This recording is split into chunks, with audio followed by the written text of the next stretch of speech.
どうも、ダイキングです。本日も動画を見ていただき、ありがとうございます。今回ですね、MacBook Pro 新型出ましたので、おすすめモデル、今回もちょっとね、複雑になってますので、このモデルね、非常におすすめなんじゃないか、コストパフォーマンスいいんじゃないかとか、ベンチマークとか、その性能面のところも、いろいろ出てきましたので、なんでぜひ、購入迷ってる方のね、参考になるんじゃないかなと思います。特に14インチ、16インチ、購入の際の注意点というか、自分のその用途とか、価格に見合ったその選び方みたいなのね、非常に大事かと思いますので、全部で見ていきたいと思います。で、その上で、やっぱりね、高いんで、やっぱお得にね、買いたいじゃないですか。しかも楽に。はい。なので、簡単に、ちょっとお得に買う方法、3つほどですね、前回のものとプラスして、ちょっといくつかありましたので、ちょっと分かりやすく解説したいと思いますので、今回ちょっとね、動画の内容としてはね、ちょっと難しい部分もあるので、できる限り簡単に、分かりやすく喋りますので、はい、ぜひ最後までね、ご覧いただければなと思います。Apple 製品正直にレビューしたり、お得情報を発信してますので、ぜひ、チャンネル登録まだしてなかったなって方はぜひ、見逃したくないって方はぜひ、チャンネル登録お願いいたします。ちょっとまずはですね、簡単に MacBook Pro を見ていきたいと思うんですけども、はい、これがギヨイーンってね、来るんですけど、はい、MacBook Pro。今回プレスリリースっていう形出たんですけど、いきなりサイト見たら出てるみたいなね。計り知れない、ただものじゃないということで、今回 M2 Pro、M2 Max っていう次世代のチップですね。M2 のパワーアップバージョンが出ました。で、パワフルなのにこの電力効率に優れたマシンなんで、バッテリー持ちとかがちょっと良くなりましたけど、基本的なデザインは全く前のモデルと一緒です。価格は28万8800円からで、2月3日発売けども、そうですね、M2 Pro、M2 Max 来まして、この CPU のコア数とか GPU のコア数とかが増えてます。で、メモリも最大 96GB まで、盛れるようになった感じですかね。M2 Pro が 32GB までメモリが、M2 Max はメモリ 96GB まで、いけるようになったんですけども、パフォーマンス、CPU パフォーマンスは最大で20倍、GPU パフォーマンスが最大 30%、20%、30% ですね。アップっていうところ、はい、M2 Pro ですね。外部ディスプレイ2台までですね、M2 Pro は。CPU が19コア、4K プロレゾ23ストリーム、23本いけますよという。なんか可愛いな。M2 Max が、外部ディスプレイが4台までいけます。最大4台まで GPU38 コア、K プロレゾビデオが10ストリームなんで10本いけますよと同時に。サイズを選んで、チップを選んで、あとはぶち切るだけというところで、14インチモデルと16インチモデルがありまして、M2、M2 Max それぞれカスタマイズできますよっていう感じですかね。で、今回、インテル版の Core i7 と比べて 15.9 倍、11倍とか、これはかなり違いますね。さすがにインテル版と比べると。M1 Pro、M1 Max と比べてもなかなかいいんじゃないかなっていう、使い方によりますけどね。ビデオ編集、動画とかやっぱ入ってくるとね、かなり違いはあると思うんですけど、やっぱその画像とかだと、そんな変わんないかなって思います。M2 Pro。結局その GPU のね、画像処理とかのとこなんで、そうですね、やっぱ写真とか、ビデオ編集するかどうかみたいなね、動画編集ところが結構大きくなってくるかなと思います。16インチであっても、そうですね。一緒。同じっていう感じなんですけども、画像編集とか多分あんま変わんない。今回そのバッテリー持ちがちょっと前のモデルより1時間ずつ伸びてるっていうのですね。ビデオ再生で14インチだと18時間、サーフィン12時間、16インチ22時間、15時間っていうところで、16インチの大きいので、もちろんバッテリーはいいんですけども、あとこのファンが、プロモデルはついてるっていうね、ところが特徴かなと思います。でもあんまりこのファンは正直あんま回んないですね。あんまり回んない。僕もM1 Max 使ってたんですけど、8テラまでいけますよっていう。切るやつは仕事が早い。そうですね。このいろんなね、用途で使えますよっていう感じかな。ビデオ編集。画面はやっぱね、綺麗かな、でもね。このディスプレイ。これもでも前のモデルと一緒、リキッドレティナ XDR っていうね、多分今パソコンの中では、ノートパソコンの中では一番綺麗なんじゃないかなって言われてますね。プロモーションで 120Hz プロモーション。めっちゃこのね、薄いんだけど、いろんな、テクノロジーが入ってますよっていう、ここはいいでしょう。基本はこの1000ニットっていう明るさで、HDR コンテンツに関しては1600。インカメラとかマイクもね、結構いいですね。マイクとか。で、スピーカーはめちゃめちゃいいです、正直ね。かなり臨場感あるというか、空間オーディオというものを対応しているので、空間的にこう音が聞こえるんですよね。これなかなかいいです。はい、で、プロモデル特徴としてはやっぱポートがいろいろありますんで、マグセーフ、サンダーボルト4、昔の Mac みたいな感じですよね。HDMI、はい、こっちもサンダーボルト、USB-C があるんで、SD カードスロットですね。今回で Wi-Fi 6E とか、HDMI も 2.1 とかに対応したので、はい、マグセーフ。これ僕はあんま使わないですけどね。はい。で、M2Max だと最大3台と1台の 4K テレビ。4台か2台かみたいなところですね。はい。タッチ ID とかももちろんついてます。なので今 M2 のモデルがこう揃いましたよっていうね。M1、M2 Air、13インチは一応 MacBook Pro もあるんですけど、これはあんまお勧めしないです。はい。14、16インチっていうところで、ちょっと仕様をね、簡単に見たいと思うんですけども、注意点とかね、いくつかありまして、まず14インチか。カラーは依然同様シルバー、スペースグレー一緒なんですけど、で、価格がこんな感じで、ざっくりでこの M2 と M2Max が違いますよっていうところで、今回12コアになったのかな、 CPU が。10コアのもあるんですけど、今回ね、2つ前より増えたんですけど、CPU が。これはね、どっちかというとこの高効率コアっていうのが2つ増えてて、つまりその電力効率がいいんですよね。こっちであんまり電気使わない時、こっちで動かしてみたいなことで、高性能コアっていうのを、これ結構電力消費するけどめっちゃ力強いみたいなね、イメージでいいと思うんですけど、こっちを増やしたんですよね、今回。なので性能がアップというよりは基本的には、バッテリー持ちが良くなったみたいなところはあるかな。で、MAX になったら30コア GPU、違いとしてはですね、こことこはあんま変わんないんじゃないかなと思いますね。プロレゾに関してはやっぱ M2Max がこう2つのエンコードエンジンっていうのがね、コードデコードエンジンあるんで、プロレゾ編集に関しては結構差は出るんじゃないかなと思います。オプションはちょっとね、後で見ますね。ちょっと分かりづらいんで、これ。はい。で、ディスプレイに関しては、これ全く前のモデルと一緒ですね。リキッドエレティナ XDR で、この XDR とか、カラーとか、ここら辺、でも、めちゃめちゃ綺麗ですね。で、メモリも、ここもいろいろ変えれるんですけども、MAX を 32GB なのかな ?M2Max にすると。64以上とかは確か M2Max にしないともう、できないっていうオプションになってます。で、バッテリー時間は18、12時間ということで、これにちょっと後で比較します。512テラ。最大8テラまでいけますよっていうところですね。ポートはちょっとさっき見てもらった通りで、今回変わったのが確か HDMI だけど、2.1 になったのかな。このディスプレイのサポートが、一応 M2 Pro と M2Max で違くて、さっき見た、最大こっちが2台だったかな。これなんで 4K はもちろんね、144Hz までいけると。で、HDMI 経由だと 4K で 240Hz までいけると。すごいね。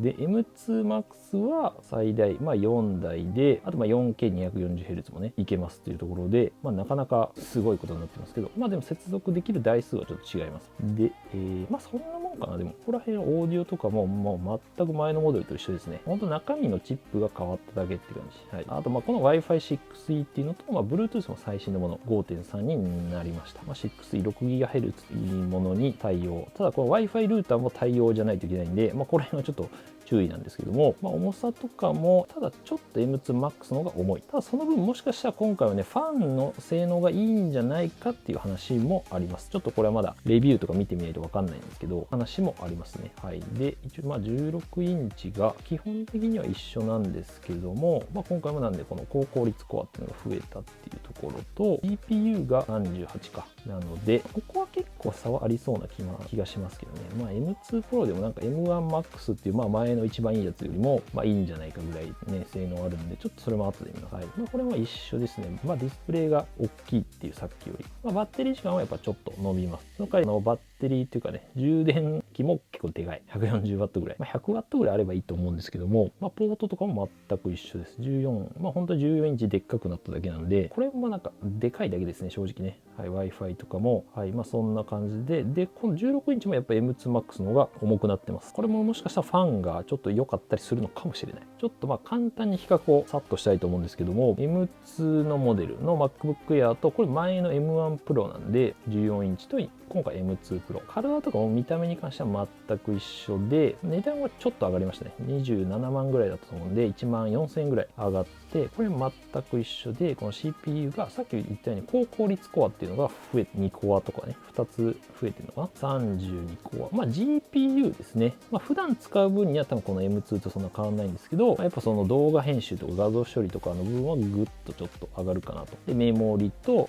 1テラ。はい。バッテリー時間は、これなんかあんま違うように見えるんですけど、結構やっぱ M2 M2 の方がいいですね、正直ね。あんまりやっぱ14インチは持ちは良くないです。この高効率コアがこの4つに増えてますよね。2から4っていう感じで。基本的にはあと一緒かな。エンコードエンジンとも変わんないし、高効率コアがまあ基本増えてるとか、CPU、GPU がちょっとぐらいかな。今回まあこの 96GB が増えました。はい。まあ、ストレージとか一緒だし、14インチ。まあ画面はやっぱりまあこの14インチとかの方が綺麗。まあエアーでも綺麗だけどね。120Hz とか、はいまあ、重さに関してはやっぱかなり違うかなと思います。重さとか大きさは、まあ、結局僕は重くて、このエアーを使ってるんですけど、今ね、M2 でもまあ、性能的には大丈夫なんで、はい、で、スピーカーに関しては、こう、6スピーカーなんで、まあ、結構 M2 エアーと比べると全然違うかなと思います。まあ、その分やっぱ値段が高い分のあれはあるかなと思いますね。まあ、キーボードとかも結構奥行きがあるんですよね。やっぱりこの14インチとかの方が。で、Wi-Fi とまあ Bluetooth が新しくなりましたよ。まあ、そんなもんかな感じかなと思います。あ、そうだ。でもバッテリー時間が、そう、さっき見たところで、この多分ね、このムービーのところをね、出してたんですけど、まあ、結局そのインターネットとかするんだと、15時間とまあ、これでも12時間だから、まだやっぱ差があるんですよね。ここはちょっとね、注意かなと思います。16インチ見ると、今回ちょっと Mac Studio にしてみたんですけども、据え置きのなんか最強 M1 ウルトラとかね、あるんですけども、でも M1 ウルトラだと MAX こんぐらい乗るんだ感じなんですけど、まあ、M1 ウルトラに近いぐらいじゃないかな。多分 M2 MAX とかが。基本的には一緒かな。で、このやっぱ高効率コアっていうのが増えているっていうところと、そうですね、このエンコードエンジン。これでも前と一緒か。4つあんだな。すごいな。ビデオエンコード。まあ、これがどこまで変わるかっていう感じですけどね。はい、M1 ウルトラは、でも結構えぐいな。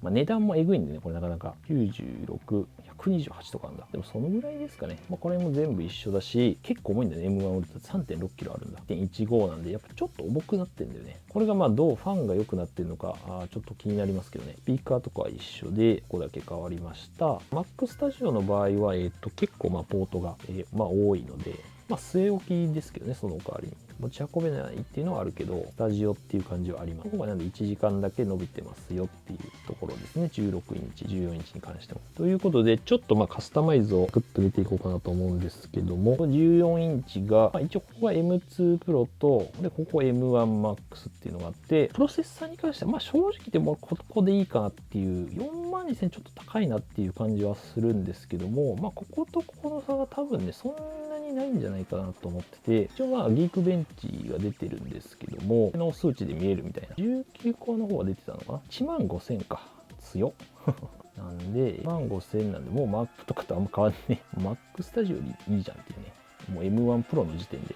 まあかなりいいので十分かなっていう気がするんですけども、正直なところ、まあ、僕はこれでいいかなと思います。はい、2 Pro でもね確か1万2、3000あったんで、まあ前の、まあ、M1MAX とそんなに確かね変わんなかった気がするんだよね。24コア GPU でこんぐらいなんで、まあ M1MAX 並みにはあるんですよね。もうすでに M1 Pro で、まあ全然これでいいかなっていう感じですけど、はい、で32メモリで、まあ、僕と32でいいかな正直ね。64はオーバースペックな気がする。はい。2テラにしてあるけど、まあ普通に使うのは全然この、一応16とかでもいいかなっていう。これでも全然もちろん使えますし、はい。まあいろんなやっぱ作業を同時並行でするなら、まあ30にあってもいいかなと思います。動画編集だったら。僕の場合やっぱね、ファイナルカットで動画編集してると結構、マックスで多分15ギガぐらい使ってる時があって、まあ2、30分の動画編集で。で、動画編集するんで僕だったら1テラか、まあ正直2テラ欲しいかなっていうところはありますね。8テラ欲しいけど。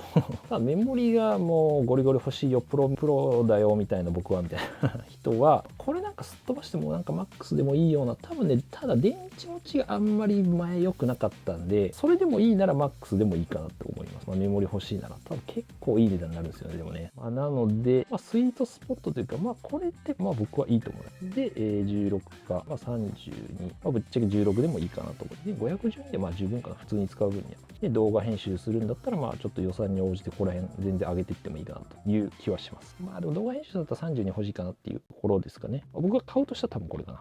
これ2、3週間ぐらいかかりますね。っていうところですね。まあ、MAX にしたら多分もうほぼ Mac Pro とかに近いんじゃないかな。これでも16インチ、14インチの30コア GPU が熱いな。15000。GPU が19コアしかないのかなだと、まあ、これでも5万あるんで十分すぎる。強すぎる。M2 Pro でもまあ M1 Max 近い手があるので十分じゃないんでしょうかって思っちゃいました僕は。16インチはね結構、シンプルなんですけども3つか、M2 Pro 1個と M2 Max が2つ、この GPU の違いですね。こので、僕だったらやっぱその M2 Pro でいいかなと思うんですけどもちろんその用途によりますけど、M2 Pro で32欲しいかな。でもね、32で、2テラか。はい。でも50万ぐらいいっちゃうな。48万。14インチが、6万ぐらいの差なのかな。難しいな。でもやっぱ16インチ重いんで、基本据え置きとかなら家でね、使う用途が多いのはいいと思うんですけど、画面でかいけど結構重いんだよね、2キロって。で、2リットルのさ、ペットボトルをずっと持ち歩く感じなんで、言ったら、結構重いんだよな。14インチでも結構1.5リットルのね、言ったらペットボトル持ち歩いてるのと変わんないんで、1.6キロなんで、ここら辺なんだよな。はい。ただ、このM2 Max の 2.8 万だとなんか上げてもいいかなっていう感じはあって、普通に使う分には変わんないと思います。この GPU ですね、動画編集とかなら、16インチのさっきあったな。メタル。でも38コアだから、これどっちだこっちか。こっちじゃないけど、38コアでどんぐらいなんだろう。1万あるからな。結構えぐいな。多分7万ぐらいはじゃあ30コアであるんじゃないかな。7万ってなると前の多分マックスが、32コアだとしても、これ普通のベンチスコアか。強いね。M2 Pro の方が強い。多分ね、24、30。僕これ使ってたんですけど、これでも5万しかないのか。コアで、あれ5万9000円乗ってる。でも6、7万ぐらいなんじゃないかなっていう。多分メモリとかによって微妙に変わってくるのかな。はい。だと思うんで、これでもいいかなっていう感じがしますけどね。2万8000円だったら。なんか4万ぐらいするならって感じだけど。で、32で、動画編集するなら、多いなら。で、32で、僕だって2テラするかな。多分。64。64はいらないと思うけどな、正直な。これでもマックスにしないとこっちは選択できないんでね。これで、2万だったら上げてもいいな。上げて32にして、これはやっぱ増やす方がいいよね。絶対ね。これですかね。僕買うなら。これを下げてもいいかなっていう感じがしますけどね。でもいい気がする。もちろん全然普通に使う分には16ギガでも大丈夫だかなと思います。っていうところで、1マークもね、いろいろ見たと思うんですけど、結構載ってたりするんで、ラジオと M1 ウルトラは強いけど、さすがに M1MAX の最上位とあんまりそんなに大きく変わらないんで、M1MAX でもそうだね。12000とか。ということで、最後ちょっと3つ簡単にお得な買い方なんですけども、前回でこの Apple ギフトカードを買っておくっていうのがあって、一応初回購入だとちょっと1万円までかな。45日までは1万円までなんですけど、前買ったりしてたらこの46日以降は1万円以上も買えます。例えば、5万円前みたいな感じだと入れると、3000ポイントとか、僕の場合、なりますので、ランクに応じて、これ結構大きいかなと思います。地味にね。購入して、このメール、コードが届くので、それをオンラインストアで購入の時に入れるっていう、だけですね。めちゃめちゃ簡単。はい。5分か10分ぐらいでできますっていうところ。Amazon もね、Amazon で購入もね、結構いいかなと思いまして、買えるモデルはね、ちょっと限られますけども、ただ普通のさっき言ったベースモデルとかでも全然一番安いモデルでもいいと思うんで、2 Pro で 512GB、メモリも16GB あるんで、はい。で、ポイントこれ5% つくんですよね。5% でも1万4000円だから結構でかい。でかいのと、1テラとかにすると1万7000ポイントかな。価格も上がりますけども、本当にApple Store よりも早かったりする時もあるんで、16インチだと、一緒か。512。これは自分の用途に合わせてね、やってもらえばいいかなと思うんですけど、あとこの PayD 後払いやつもあるんですけど、初回限定かな。で、この 20% 還元っていうのがあって、このなんか分割払いみたいなやつかな。後払いとか言いながら、はい。20% 還元、上限がただ3000ポイントなんで、初回これで使ってもらうと3000ポイント入りますというところで、ただ30日以内に注文かなは必要なんですけども、使い方としては、この PayD アプリダウンロードして、免許証とか、これマジ家でできます、普通に。で、顔写真撮って、SNS 連絡ってもう一瞬で終わります、マジで。もちろんで、分割手数料とかもないので、3回6回後払いか。これは良心的だなというか、最近結構流行りなのかな、これ。単純に6回分割されて、普及されるだけですね。Amazon 太郎。これ結構楽かなと思います。なんか人によってはなんか1500ポイントとかなんか変わるのかな、ちょっとよくわかんないんですけど、この僕も。あとね、もう一個あったのが、これはApple製品に限らないんですけど、普通に Amazon で買い物の時に、この現金チャージで Amazon ギフトチャージすれば1000ポイント。これ初回限定にはなるんですけども、一応概要欄にリンク貼っておくので、このページが表示されたら対象